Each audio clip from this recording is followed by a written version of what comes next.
NITA, idioma universal, con el auspicio de BCI Corporate and Investment Banking presentan Mirada Financiera.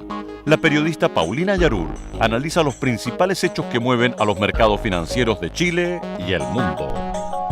¿Cómo están? Bienvenidos. Comienza hasta ahora Mirada Financiera en este lunes 27 de abril de 2015. Un lunes bastante noticioso y una semana noticiosa. ¿Con quién vamos a comentar en el día de hoy? Con Sergio Lehmann, él es economista jefe de BCI. ¿Cómo estás, Sergio? Bienvenido nuevamente a nuestros estudios. Muchas gracias por aceptar la invitación. Muchas gracias a ti. Para mí siempre un placer estar en este programa. Vamos a analizar un montón de fechas importantes que vamos a desarrollar durante esta semana, pero antes lo que están esperando nuestros auditores, cómo se han comportado los mercados, y partimos con Asia. El Nikkei descendió en el día de hoy un 0,18%, el Hang Seng de Hong Kong arriba un 1,33%, Shanghái ha crecido, qué importante cómo ha crecido, estaba leyendo hoy día, un 36% en lo que va del año, Sergio, y hoy Shanghái creció un 2,23%. Después te voy a preguntar el por qué. Europa, cuyas plazas ya están cerradas, tenemos el FTSE 100 de Londres que avanzó un 0,47%, el CAC 40 de París también arriba un 1,30%, el DAX alemán 1,93%, IBEX 35 1,17%. Y hasta ahora en Estados Unidos, a la espera de los datos de Apple, fíjate que la bolsa tecnológica Nasdaq está bajando un 0,34% hasta ahora. El Standard & Poor's también baja un 0,13% y el Dow Jones también desciende, pero menos, un 0,09%. Santiago está creciendo, el IPSA un 1,11% y el IGPA un 0,96%. ¿Qué pasó? En la Bolsa de Metales de Londres avanzó el cobre un 0,59 y quedó en $2,74. El que no avanzó en el día de hoy, Sergio, fue el precio del dólar, que tuvo una importante baja de casi 4 pesos, 3,5 pesos con respecto al cierre del viernes. Comprador 6,9,3 y vendedor 6,9,6.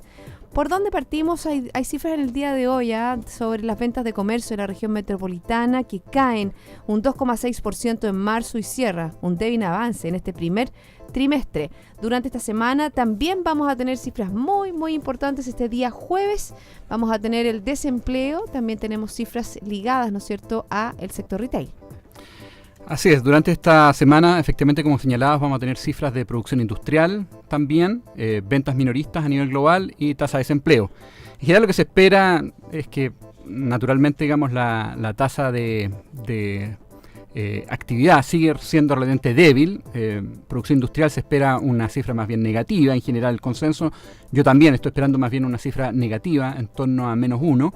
Y ventas minoristas presentaría a nivel global, el consenso está en torno a 3%, yo creo que esto es más bien alineado con eso, positivo.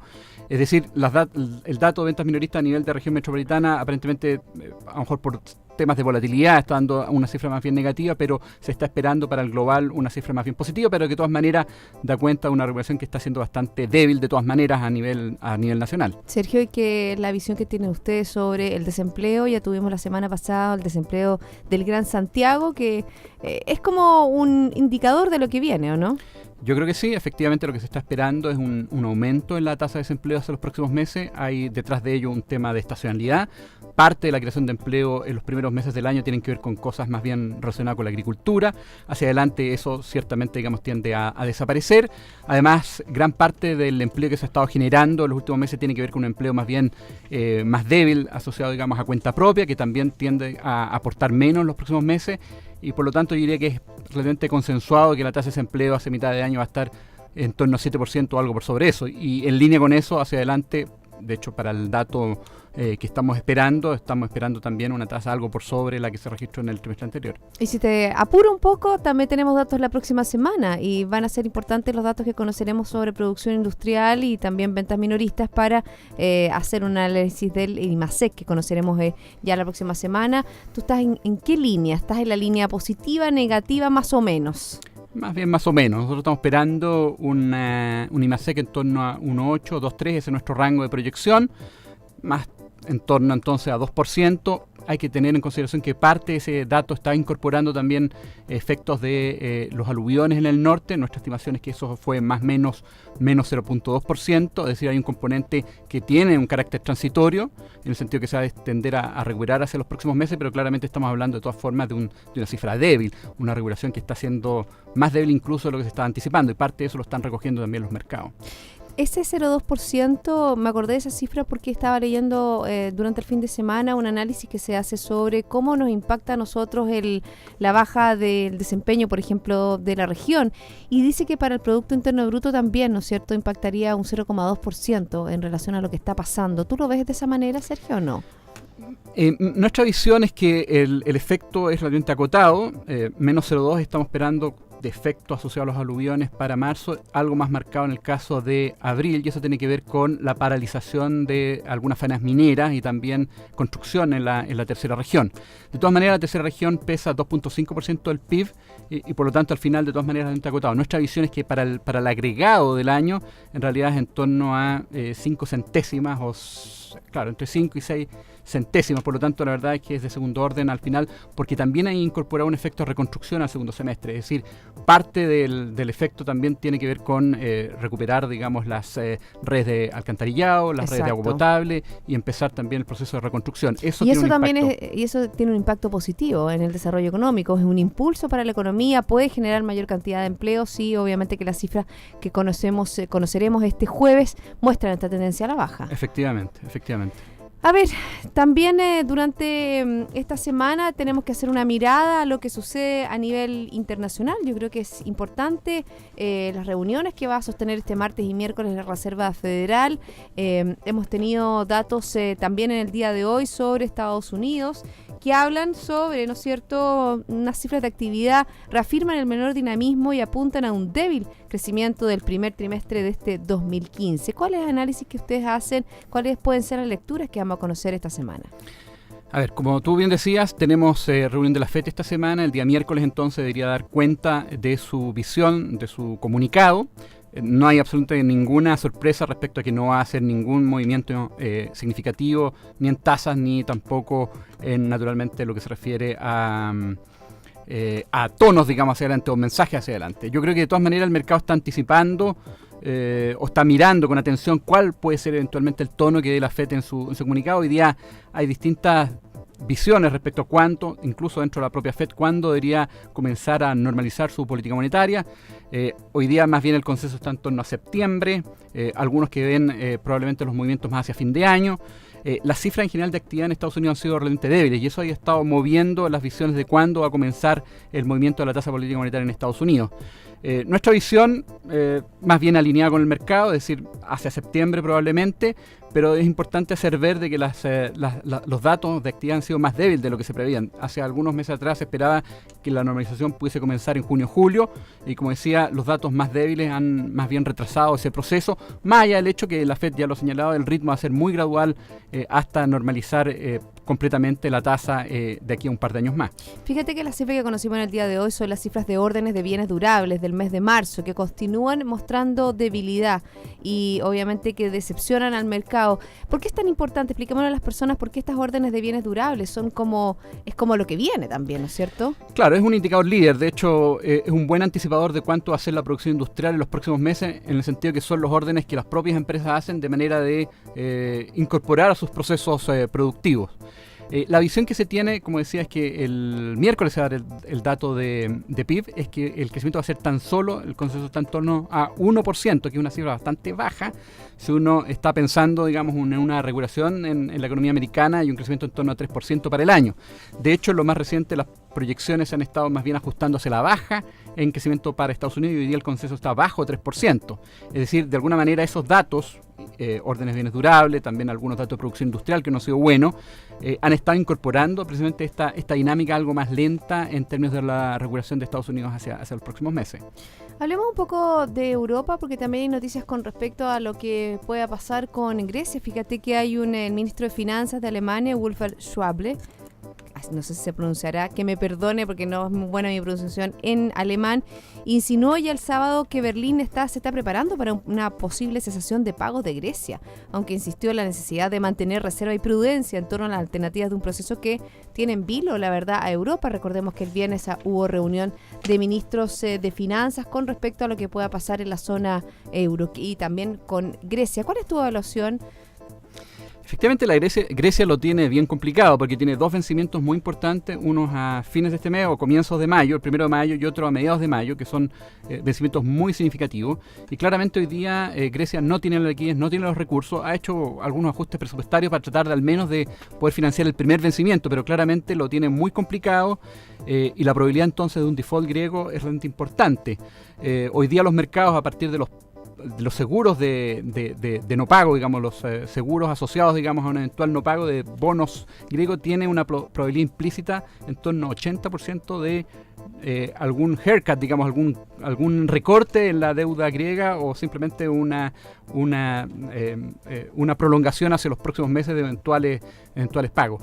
Claramente es compleja la situación, pero es interesante hacer ver que hoy día la situación es bastante acotada, es decir, la percepción de los mercados, la verdad es que respecto a un eventual default griego y una eventual salida a la zona euro es bastante acotado. De hecho, la bolsa está teniendo un rendimiento positivo, el euro en realidad ha estado bastante estable y si algo se ha estado apreciando, ha producido datos mejores de Grecia, perdón, del resto de Europa, a pesar de la situación de Grecia. Eso hace ver entonces que en realidad, si bien existe ese escenario, hoy día la visión, distinto a lo que se pensaba hace 2 años atrás probablemente, es que el efecto sería bastante más acotado. Bueno, ¿y qué está pasando? Te voy a llevar un poco más lejos que Europa y lo que comentábamos al principio del programa que tiene que ver con la bolsa china. ¿Por qué está subiendo de una manera tan importante cuando obviamente, ¿no es cierto?, no tenemos datos tan rimbombantes sobre el gigante asiático? Yo creo que hay dos cosas. Uno, para mirar el desempeño de la bolsa china es mejor mirar la bolsa de Hong Kong, básicamente porque la bolsa de Shanghai está bastante limitada al ingreso de inversionistas extranjeros y por lo tanto es una cosa más bien local. Ha habido sí algunos cambios normativos que han ido permitiendo que ambas bolsas se vayan unificando, por lo tanto parte del aumento muy importante que tiene la bolsa china tiene que ver con una unificación con Hong Kong, digamos, o sea, un alineamiento de los precios. La bolsa de Hong Kong de todas maneras ha tenido un desempeño bastante positivo, a pesar de los datos de actividad efectivamente algo más débiles para China o definitivamente más débiles para China.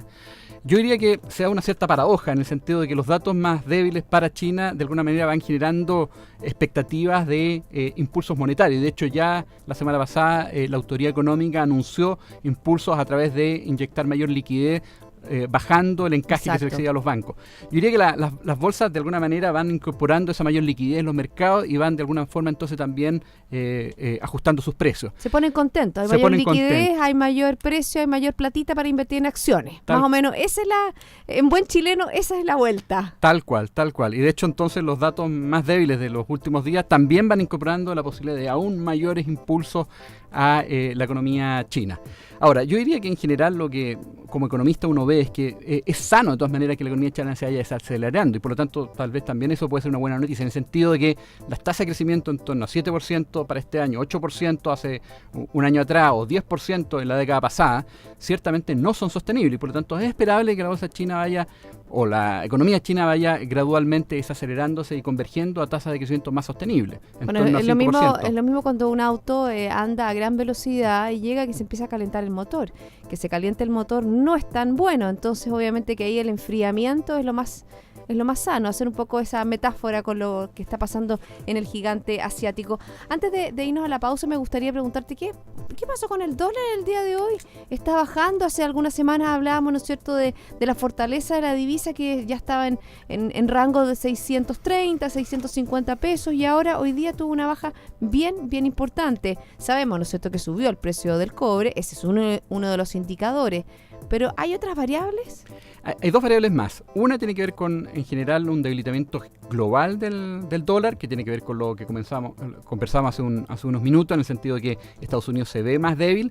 Y lo segundo tiene que ver con una visión bastante más optimista hoy día de Brasil. A pesar de que la actividad está cayendo en Brasil, a pesar, ¿no es cierto?, de que se espera una caída en torno a 1% del crecimiento del PIB de Brasil para este año, en el margen las cifras, o más bien las señales han sido mejores, en el sentido de que primero se ve un gobierno más comprometido con el balance fiscal o con una sanidad fiscal industrial, y segundo, hay ciertas señales de que aparentemente ha ido recobrando parte de su competitividad el sector manufacturero brasileño. Todavía eso no se refleja en mayores cifras de crecimiento, pero sí hay una percepción de que las señales por ese lado son algo mejores. El real brasileño entonces se ha venido apreciando de manera importante las últimas 2 semanas, y eso ha acarreado también al peso chileno. Recordemos que hay una correlación importante entre el peso chileno y el real brasileño por una mirada global que tienen los inversionistas extranjeros respecto a la región, y por lo tanto eso también ha estado contribuyendo en algún grado a apreciar nuestro peso. Bueno, ahí vemos también la mano, ¿no es cierto?, que se sembraban muchas esperanzas en el ministro de Finanzas de Brasil. No me acuerdo el nombre, sé que el apellido es Levy. Correcto. Joaquim Levy. Joaquim Levy, y que era una persona que tenía una gran reputación dentro de lo que es Brasil. Sabemos, ¿no es cierto?, que en este minuto la presidenta Dilma Rousseff no tiene una buena reputación en el sentido de que su aprobación ha bajado de una manera bien importante. Hay escándalos relativos, ¿no es cierto?, a lo que es Petrobras. Entonces hay un ambiente político que no ha sido tan favorable a la actual administración de la presidenta de Brasil. Pero sí, ahí vemos, ¿no es cierto?, la mano del ministro de Finanzas entregando mayor confianza a los inversionistas. Ese era su principal atributo, y yo me imagino que esos fueron uno de los elementos que sopesó la presidenta Rousseff para darle el cargo. Seguro, yo diría que en general ha sido un ancla importante para ir recuperando la confianza y dar señales mucho más sólidas a los inversionistas, tanto brasileños como externos. Sergio, vamos a hacer una pausa, pero vamos a hablar, es bien interesante, hoy día ustedes acaban de mandar un informe sobre América Latina, vamos a estar desglosando ese informe y por supuesto comentándoselo a nuestros auditores. Pausa. Y yo les quiero comentar que BCI Corporate Investment Banking ofrece soluciones en corretaje de bolsa, Miami Branch, securitizadora, banca privada, sales and trading, finanzas corporativas y asset management a través de un solo ejecutivo de relación. Ya venimos, hay más Mirada Financiera.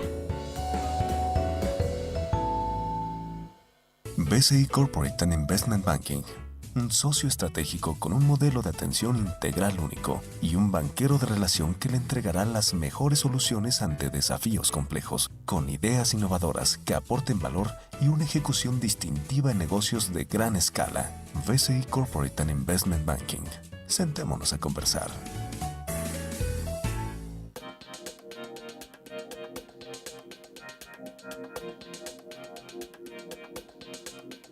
Son las 2 de la tarde con 19 minutos. Seguimos conversando aquí en el estudio de Radio Infinita con Sergio Lehmann, el economista jefe de BCI.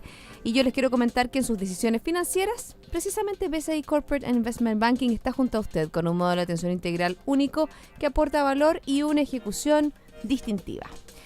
Sergio, hablemos de este informe que ustedes entregaron durante la mañana, un informe sobre América Latina, la visión.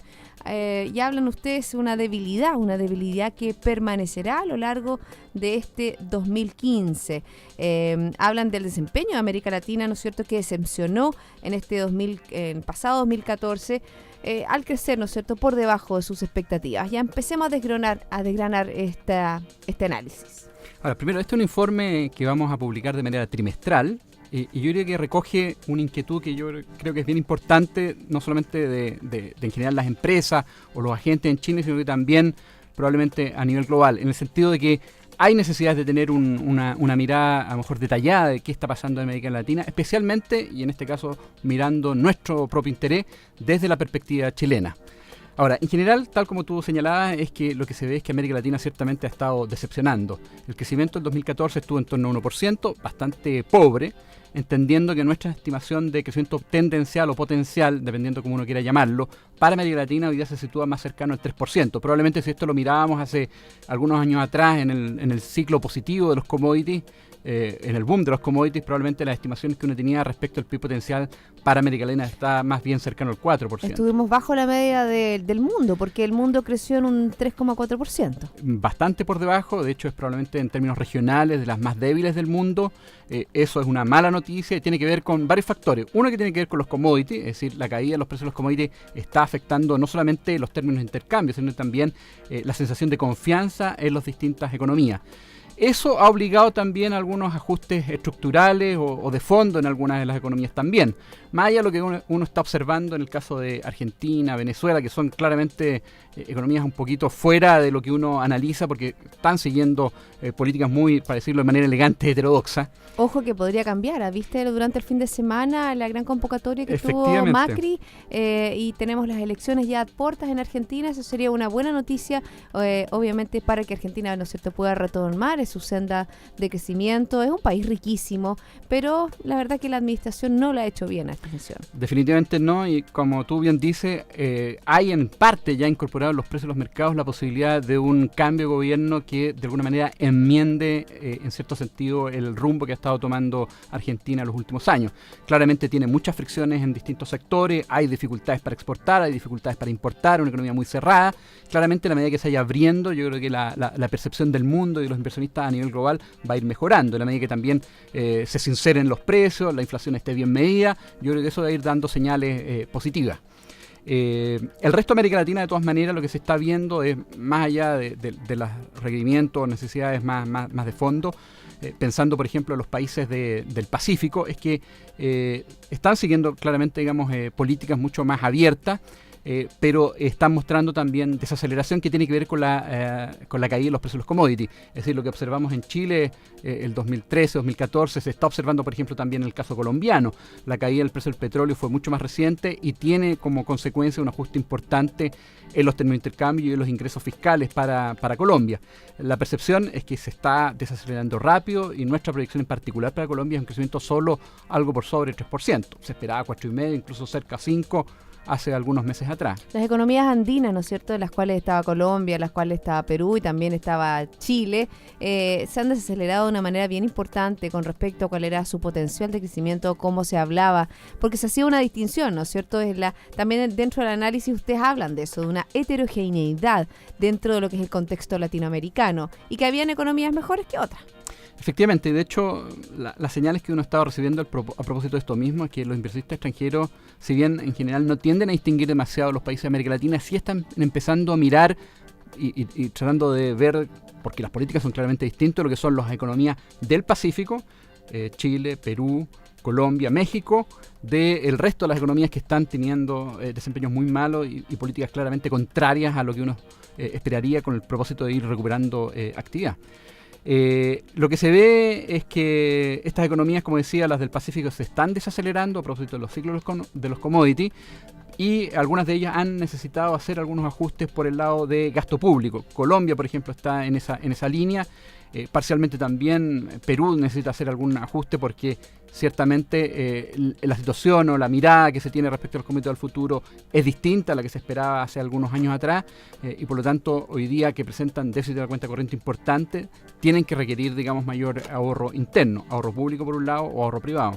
¿Qué pasa con Venezuela? ¿Está dentro del engranaje? Ustedes me dijiste que son tanto Venezuela como Argentina son dos economías, pero están dentro del contexto latinoamericano.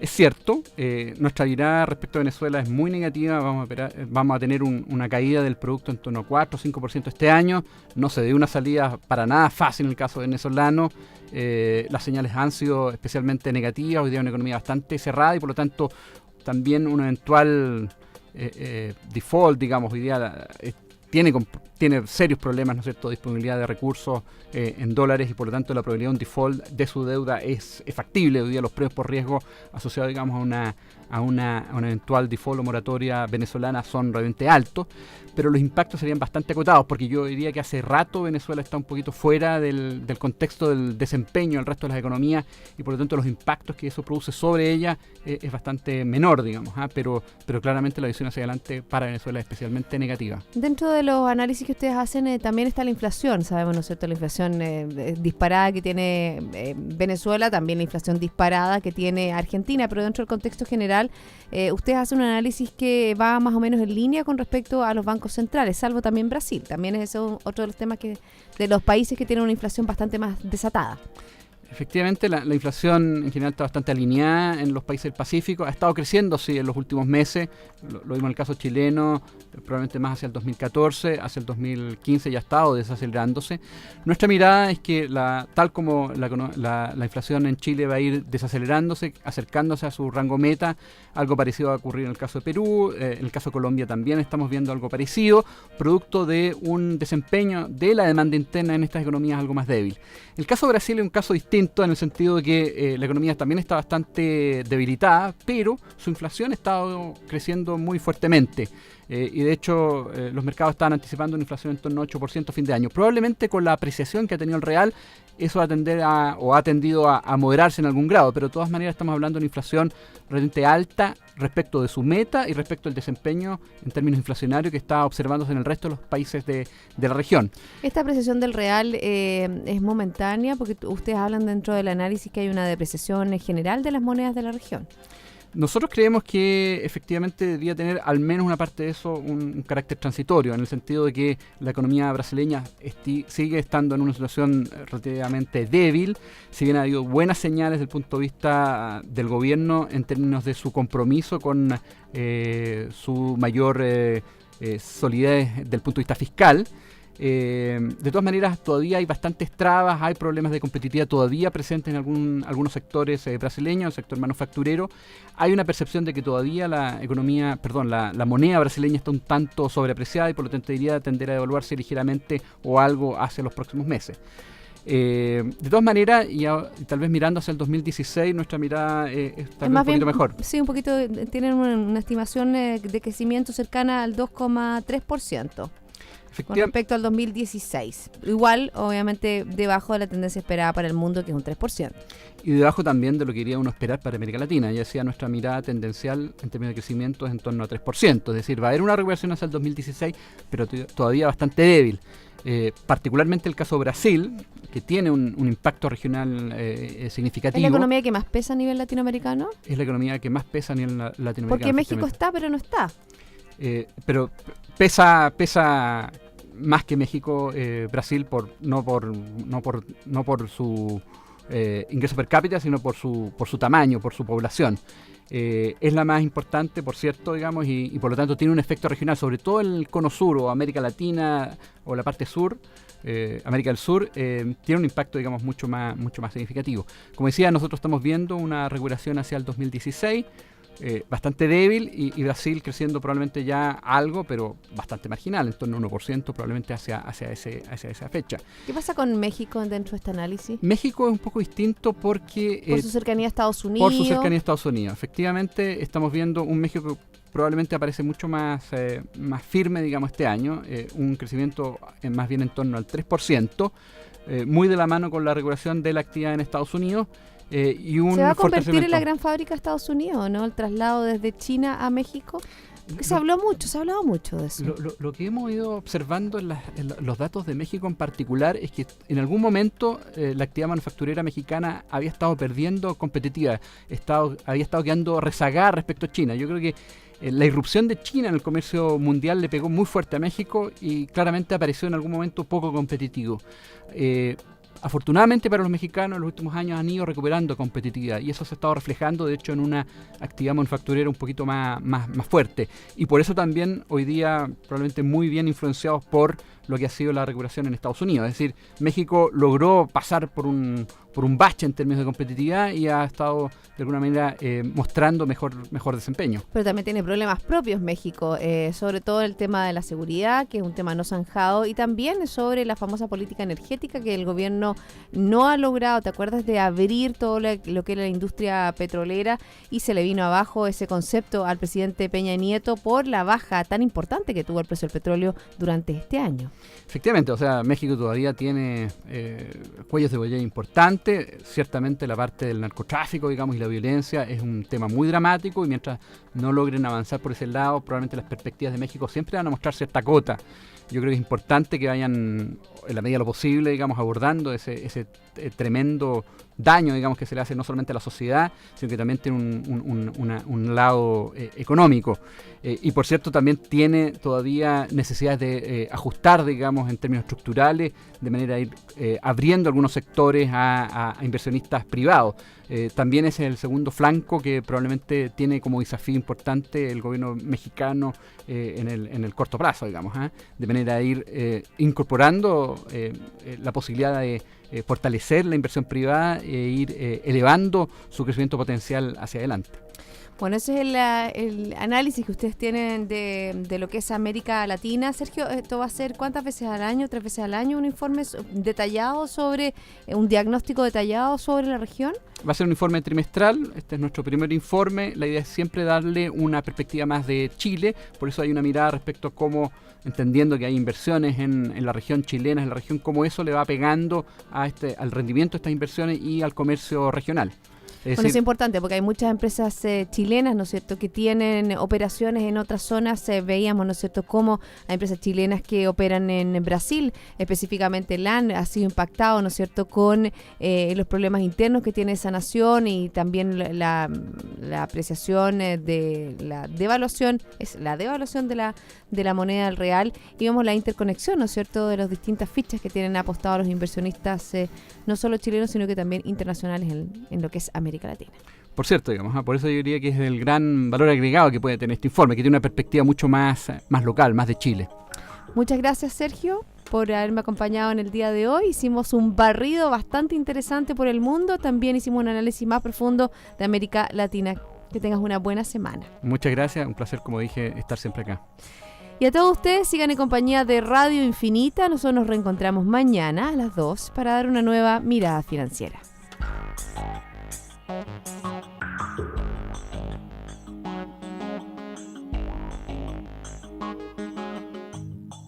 Radio Infinita, idioma universal, con el auspicio de BCI Corporate and Investment Banking, presentaron Mirada Financiera, el análisis de los principales hechos que mueven a los mercados financieros de Chile y el mundo.